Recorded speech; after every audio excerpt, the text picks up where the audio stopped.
สวัสดีทุกท่านวันนี้มาพบกับข้าพเจ้าอีกวันนี้จะมาสอนเคล็ดลับหน่อยนึงเนาะท่าน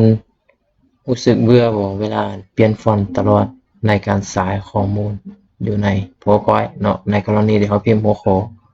เป็นภาษาลาวตัวเลขและเป็นภาษาอังกฤษแต่ว่าภาษาลาวเนี่ยมันพัดโมเมนต์ฟอนต์เพชรลาดหรือว่าเสถาและตัวเลขบางเทื่อจะโมเมนต์ฟอนต์ทำโลแมงเนาะ วันนี้ข้าพเจ้าจะมาสอนเทคนิคหน่อยนึงเนาะในกรณีที่เขาข้านเปลี่ยนหลายเถื่อเขาเปลี่ยนบัดเดียวเลยเนาะก่อนอื่นมันเปิดขึ้นมาเลยเนาะในกรณีตัวอย่างนี่เนาะตัวอย่างข้าพเจ้าจะพิมพ์ว่าเปลี่ยนภาษาลาวก่อนพิมพ์ว่าห้องมม7/1ตัวอย่างนี้เนาะเฮาต้องการตัวนี้เป็นภาษาอังกฤษทำแล้วแม่แล้วก็ตัวนี้เป็นฟอนต์เพชรลาดโอเคเนาะอันนี้วิธีเปลี่ยนง่ายๆเนาะมาเริ่มกันเลยทเบ็ด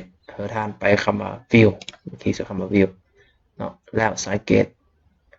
ไปเอาคำว่า Size Master เนาะคลิกเส้นนี้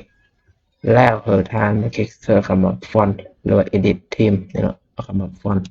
คลิกเจอแล้วเอาคำสุดท้ายคำว่า Create New Theme Font เนาะสำหรับของทเบ็ดความหมายของมันจะเป็นตัวเลขเนาะในกรณีเขาพิมพ์ตัวเลขเขาต้องการให้เป็นภาษาอย่างตัวอย่างมาข้าพเจ้าจะเอาภาษาอังกฤษเป็นทำลงแรงเนาะตัวนี้ต้องลองพิมพ์คือกันเลยเนาะทำลงแรงนี่ซึ่งหมายถึงว่าฟอนต์คือเติมหมายถึงนั่นนะวันนี้ฟอนต์ก็คือกันข้าพเจ้าจะเสิร์ฟฟอนต์เป็นฟอนต์เพชรสลัดโอทีนี่หัวข้ออันนี้เนื้อเนาะเพชรโอทีอันนี้เนาะหลังจากเขากำหนดได้แล้วแม่นะกดเซฟเข้าไปเนาะมันจะโชว์อยู่นี่เนาะทางด้านทางเขียนคำว่า Close Master View ออกไม่ได้เขาลองพิมพ์มึงตัวอย่างภาษาอังกฤษเนาะเขียนว่า M M 7/1เนาะตัวอย่างนี้นะเนาะแล้วเขาจะเปลี่ยนเป็นภาษาลาวไปเลยนะเปลี่ยนเป็นภาษาลาวไปเลยนะจะพิมพ์ว่าฮ7/1นี่จะพิมพ์ว่านักเรียนทั้งหมด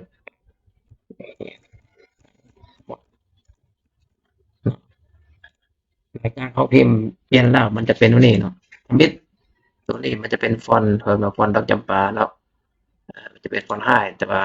เขาคัดเป็นรายเถื่อโดยการเปลี่ยนบัดเดียวเลยจากนั้นเราสามารถนำใส่ได้จดจบงานนี้เลยตัวอย่างตัวเลขเนาะตัวเลข2024โดยที่บ่จำเป็นต้องเปลี่ยน